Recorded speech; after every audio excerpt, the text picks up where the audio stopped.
But then in aid of all of these things, all of these reports which is coming up, which suggests that the Alliance for a Sahel State or Alliance of Sahel State have elected Captain Ibrahim Traore as their leader.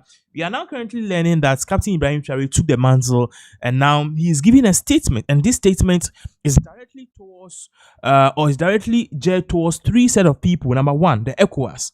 Number two, the West. And number three, France. So Captain Ibrahim Traore did mention a whole lot of things. So we have the video in its entirety, even though it's French. Someone did the honors by translating it to English. So let us take a listen at what Captain Ibrahim Traore said during the first AES meeting, which basically comprised of these three countries, as you can see on the screen: Niger, Burkina Faso, and also Mali. Why are we blacks trying to incite hatred among us? And by hypocrisy, we call ourselves brothers. We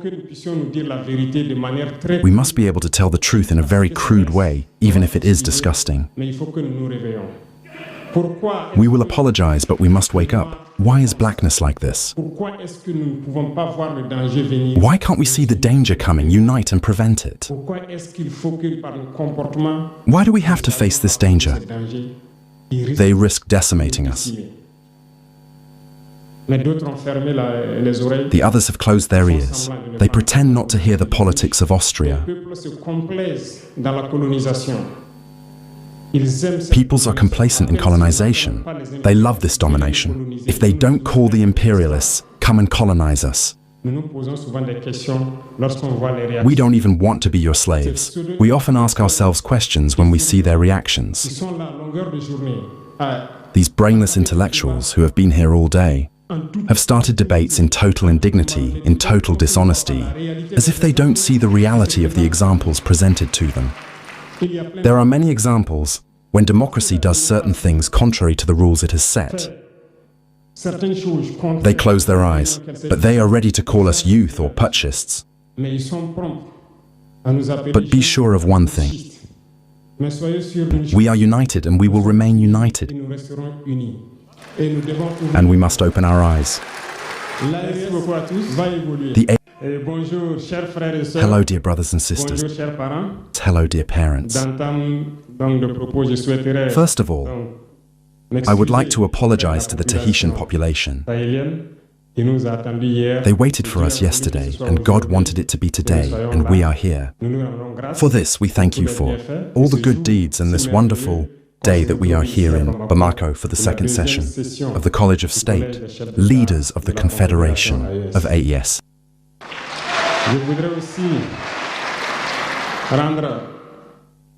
I would also like to pay tribute to our valiant combatant,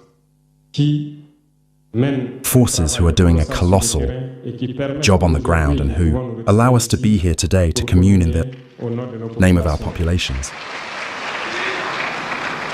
I would like to apologize once again to those whom my words could offend, because I will not go by the back of the stone. We are going to attack the words that mime Africa. You have certainly all heard of the Arab Spring. This phenomenon that has shaken the geopolitics of the Arab world, starting with the Maghreb in Africa and up to Asia. It has manifested itself with often disastrous consequences, deaths and divisions in some places, and unprecedented political upheavals in other places. I think that all Africans should understand what this phenomenon is, where it comes from, and what must be done to prevent such a phenomenon. Unfortunately, we regret to see that some Africans do not wake up. What I want to say is that my thought, my analysis, is that there is something that comes from West Africa, which I call the Black Winter. The Black Winter is coming.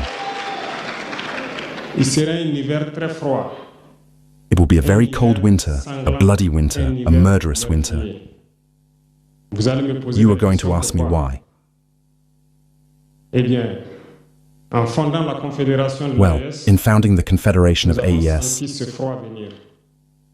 we felt this cold coming. And every day that God does, we get up to find tree trunks to light a fire that will warm the hearts of Africans, a fire that will warm the minds and the blood of Africans to unite us all. We are also prepared to hunt wolves to try,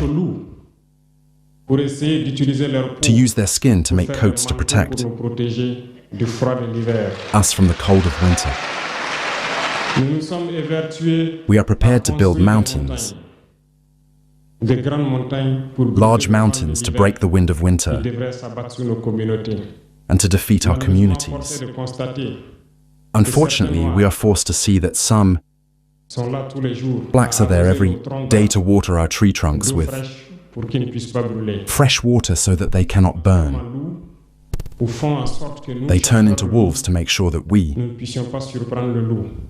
the hunters of wolves, cannot take over the wolf. When we want to build our mountains, they break the rocks so that we cannot get there.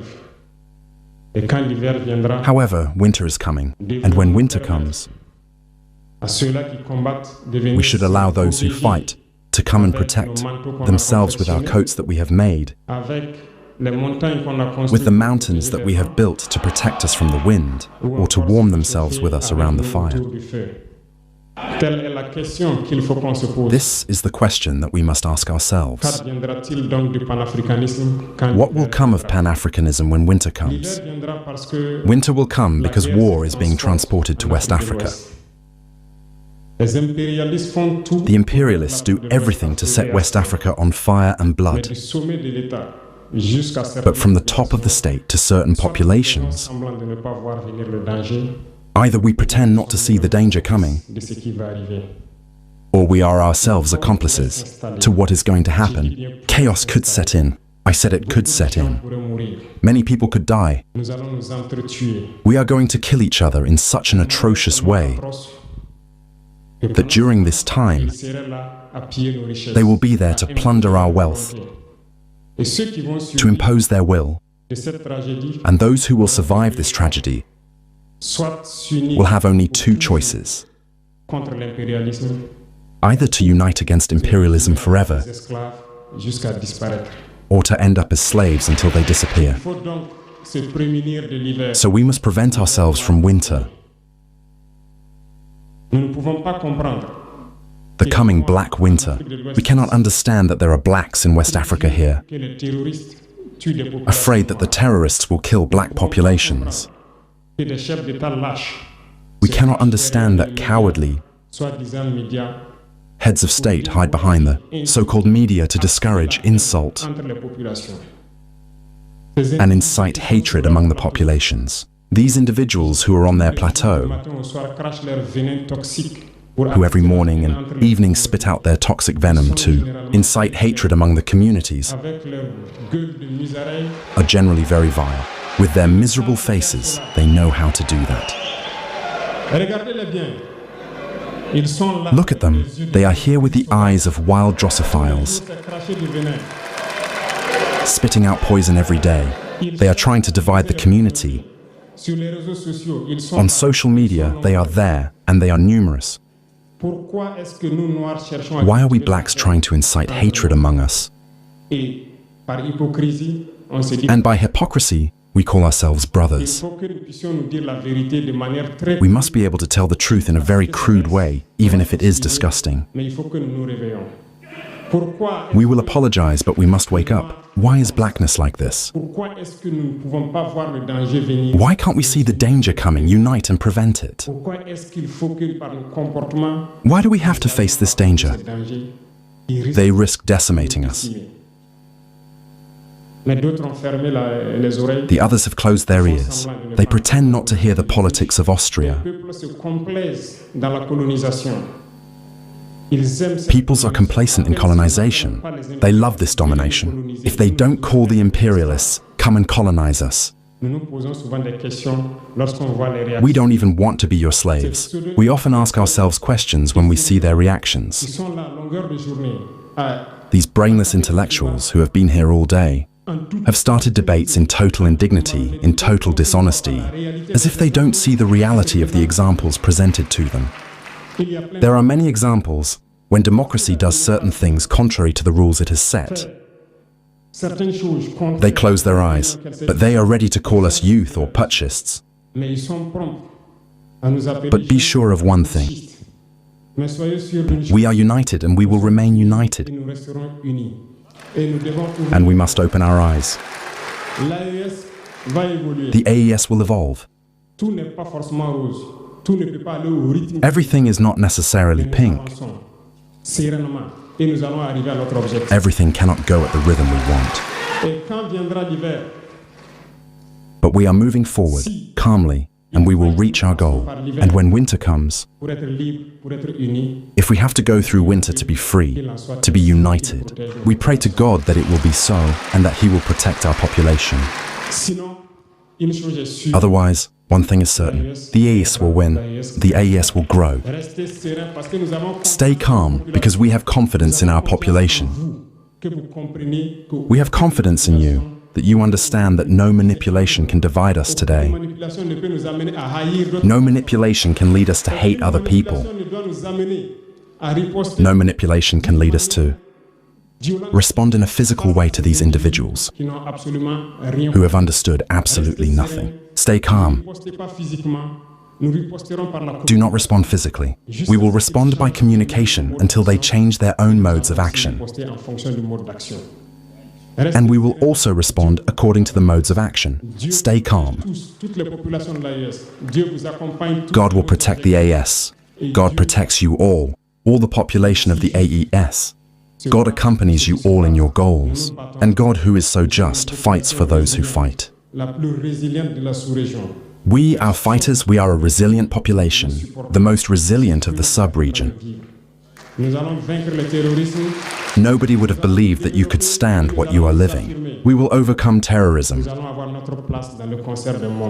We will develop and we will assert ourselves. We will have our place in the concert of the world.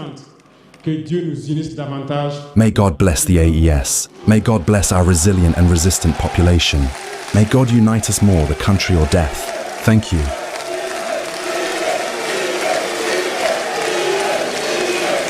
Merci. Merci.